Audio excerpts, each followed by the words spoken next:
Christmas in the city is a strange thing. It's loud, it's bright, it's crowded. But sometimes, surrounded by a million people, you can feel completely alone. Today's story isn't about elves or magic workshops. It's about the magic of being seen. This is the story of Arthur and the Blue Envelope. Arthur was 82 years old.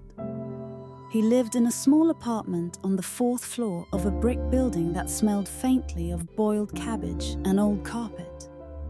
Since his wife, Eleanor, had passed 5 years ago, Christmas had become just a Tuesday in December, only quieter. Every year, on December 20th, Arthur wrote Eleanor a letter. He'd tell her about his year, his aching hip, and how the neighborhood bakery changed owners.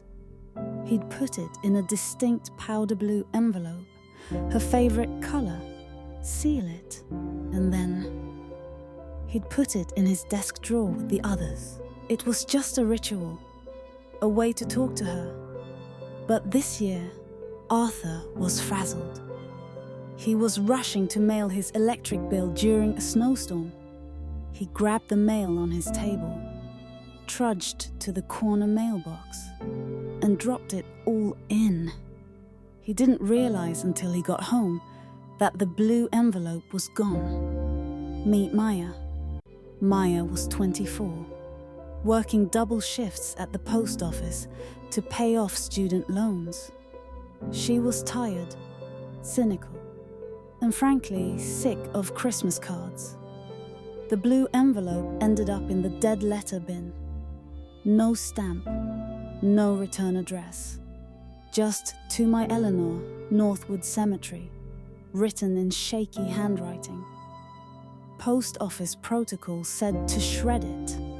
Maya was about to, but the blue stood out against the white envelopes. She paused. She shouldn't have, but she opened it. She read Arthur's words. He wrote about how much he missed her laugh and how he bought a small poinsettia because she always hated that they didn't have plants. It ended with, "It's terribly quiet here without you, Ellie. Merry Christmas. Love, Artie." Maya sat in that noisy sorting room and tears welled up. She looked at the return address on the electric bill that had been stuck to the back of the blue envelope. Maya had a choice.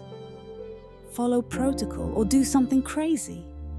On Christmas Eve, Arthur was sitting in his armchair watching an old black and white movie, waiting for the day to be over.